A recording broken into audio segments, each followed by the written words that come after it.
How are you guys doing? There's this thing I wanted to try about a character I made, and I actually got this idea from a friend of mine, K2 Slim, a bigger YouTuber than me, about a good case, actually good 100, but close to 1,000 subscribers. Show some support to him, but although I need some most of it. Anyways, we talked about, and we know how much we both love WWE 2K 2014. And since I've gotten it early, I've decided why not make a fictional character and play his career throughout the story, and make a story throughout him, and showing how he becomes the greatest superstar to live up to the reputation. But it's gonna be a little challenging for me considering I'm new to this, and I wanted to do it like a specific YouTuber way. But I'm not gonna try and steal like his way. So I'm gonna just try my own way, see how it works first. Then we'll see if I have to resort to the copy. But I'd rather just say that first before I just start doing whatever. But also I would also like to have a nice little chat, nice little update. Yesterday I was getting ready to post the WWE video that was uploaded not that long ago for me, but by the time y'all probably see this, it'll be uploaded a long time ago. Um, my USB with all my games got corrupted, meaning I lost almost. Well, I'm saying almost. I lost every single game that was on my USB, and I had to restart fresh. Now, for me, this could be a new way for me to get some new games because on my USB I had games, but they were always locked and I could not play them. I couldn't do a single thing. But now with a fresh start, I can get games that I can actually play, games that are actually needed and not locked, and I can get some games that I could possibly use for some content. Now, sadly, thanks to this corruption, I've also lost Madden 24, my next gen, and it's gonna take a while for me to get it back. Possibly, I might get it very fast if I'm lucky, but I'm gonna need a miracle for that. Meaning, Madden 24 gameplay is gonna be completely done. Meaning, my Road to 99 series is done. Carolina Rebuild, that's done for a while, and it's gonna be sad for a moment, but I'm gonna try and get it all back as I can.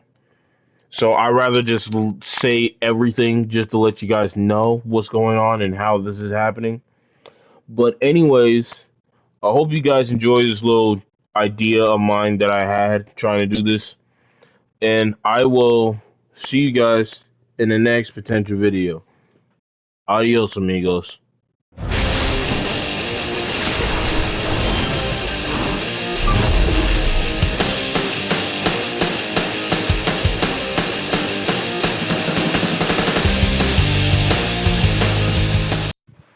Welcome.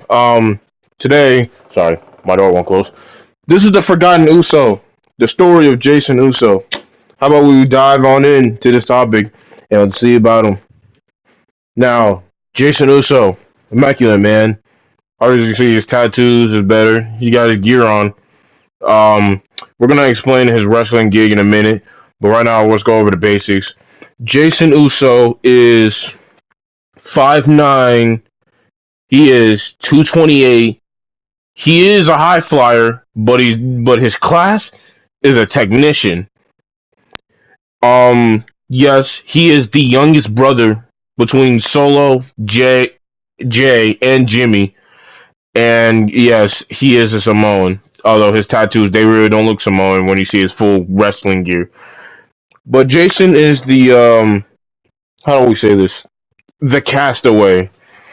When he was little, Rikishi had forgotten about him. Not really, but one time they were visiting Roman, and Rikishi's wife got pregnant, but they couldn't afford to have another kid. So Roman's dad offered to look after him until he was able to manage on his own. Jason Uso was born in Pensacola, Florida. Basically, Roman Reigns. He grew up around Roman Reigns and Tamina, but that was really it. As he had learned everything off of his cousin, basically his cousins. He rarely learned anything off of his brothers, but he still has their style. By the time he turned 18, Jason Uso traveled across the world, traveling to Europe, Asia, Japan. He didn't stay in Japan though; he hates Japan. And now, currently, he's back in the U.S. But the main reason why he's traveling so much is so he can follow in his family's wrestling career. Now, let me point this out real quick. Rikishi, Rikishi did not want him to get into wrestling at all. He'd rather have his cousins, brother, and other family deal with it. But he didn't listen. So now in Utah, he is now a part of Extreme Outcast Promo Wrestling. And this is where we get to see all his movesets. This is his attire, everything new, everything about him. Now, he is almost basically like an Uso. He's not like Solo. But the main difference is Jason is more agile than the Usos. You can see, but he's also more of a powerhouse, doing running off the ropes, doing springboards, all that good stuff. Now, oh man, look at that uppercut. That's nice. His signature is the Uranagi, and his signature also going off of his Uso brothers is the hip attack, the normal one. And he's also got a super kick as another signature. But this is a finisher, Black Mass, and his other finisher, the flying knee strike. He's also got an Uso splash, but we'll get into that later. But in order to this, we should go to his very first feud, where it all started out.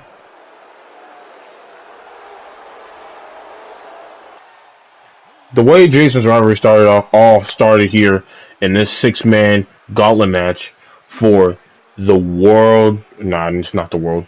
For the EOPW Championship. As the first superstar to enter the ring is actually Superstar, but we're gonna call him Lucha Libre. Now, as this goes along, Jason actually draws number 2 in this gauntlet match. It is an elimination gauntlet match, so meaning if you're number 2, it's gonna be bad for you. Now, as the match started, Jason gets the upper hand very quickly against the Lucha Libre, Lucha Dubre. Coming out next is Kyle. Now, Kyle is kind of like Seth Rollins, but long lost nephew, if you want to will, as he takes the fight towards Jason Uso. No, onto the turnbuckle too. I think two trade hand for hand and blocking everything like they know each other's stuff.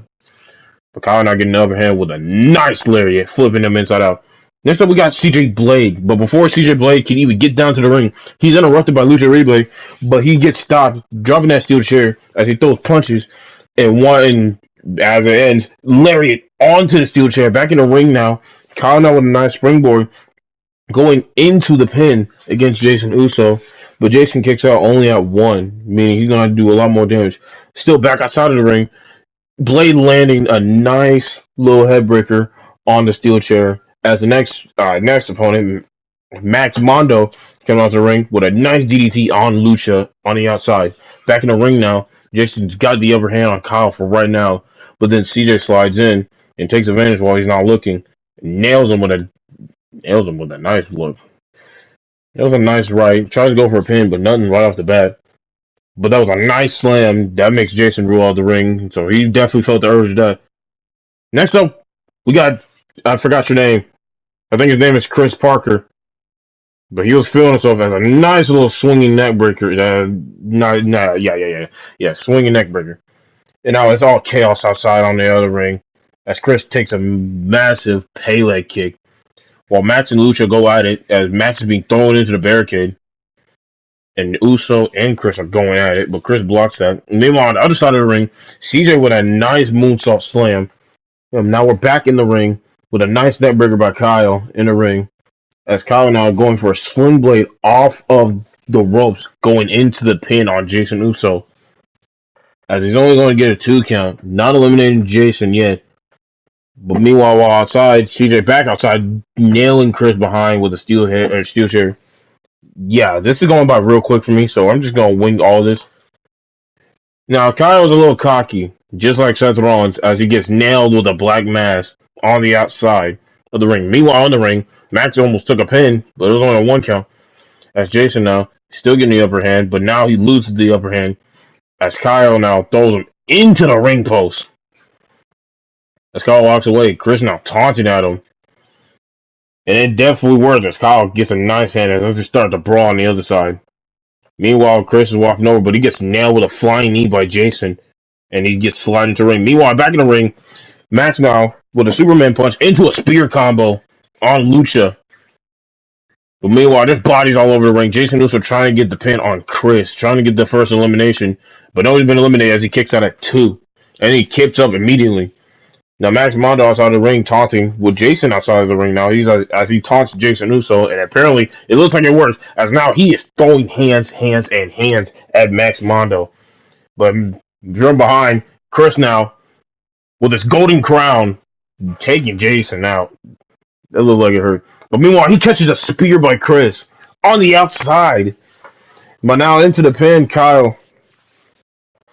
But he almost got eliminated. I was saying. Meanwhile, back in the ring, Kyle gets get up. But now Chris now takes a Uranagi by Jason Uso in the ring into the cover. 1, 2, and a kick out by Chris. Almost. As our frustration gets to Jason Uso more. But we got a nice spinning backhand by Chris. A super kick to Max Mondo, which I believe eliminates him by the way. 1, 2, and that is 3. Max Mondo is the first eliminated out. Meanwhile, back in the ring, we got Lucha and Jason now with a nice fallaway neck breaker in the ring that almost eliminates him, but it doesn't do the trick yet. But what really eliminates him was a suplex from the top rope. As Jason now struggling to try to get into that pin, but he does. He eventually gets in the pin, and ref counts 2, and that is it for Lucha Libre. And meanwhile, back in the ring, Jason Uso with a Uso splash onto Chris, but Kyle breaks it up for some reason. That distracts Jason naturally as he gets rolled by Chris, but Kyle this time he doesn't do anything. He doesn't help him at all. No nothing. Doesn't break up the pin, but Jason managed to kick out of the roll up. Now Jason had to roll out the ring, but Chris with a nice little arm drag, but he gets hit with a steel chair shot that dents the chair and makes him bust open bleeding. And I believe, ladies and gentlemen, that's going to be it for Chris Blade. Now, meanwhile, on the outside of the ring, Jason's still down, but Kyle is not, as he nails Chris with a stomp on the outside, basically almost landing on steel steps into the pin and eliminating Chris Parker. But meanwhile, back in the ring now, Jason dazed and out of it still, as now Kyle lands the final finale with a stomp in the ring, and that's gonna officially eliminate Jey Uso from the running as he gets a world heavy shot, as he gets the EOPW championship opportunity against the champion.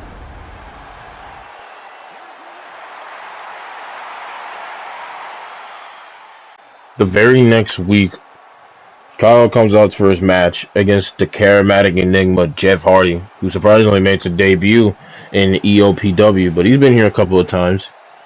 Everybody loves Jeff Hardy, right?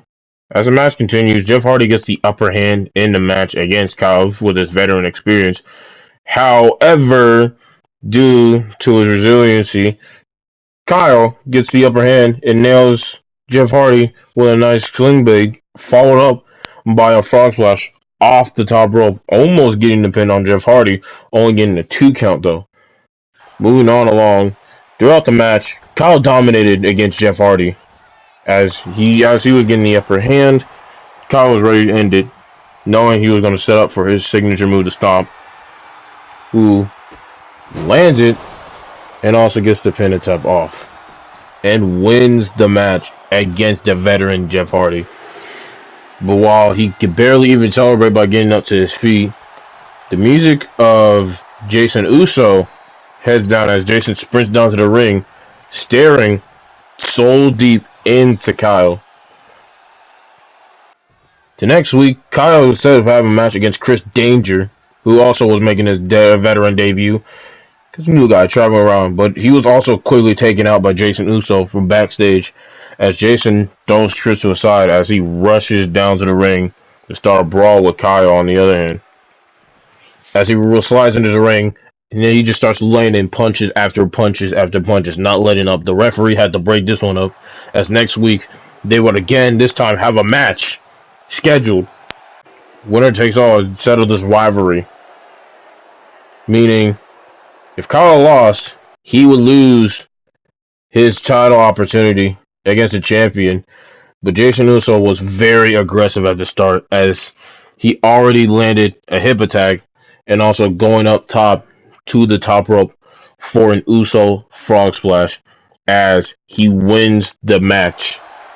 But Jason wasn't done there. Jason wasn't done. He wanted to inflict and he wanted to end Kyle's wrestling career. As Kyle was dazed on the outside of the ring, Jason went to the outside to grab a steel chair, looking wanting to end it all. But then out of nowhere, the music of Lucha plays as he stops the attack and scares off Jason Uso. Sorry, I almost said Chris Danger. Jason Uso now running, cowardly, hiding.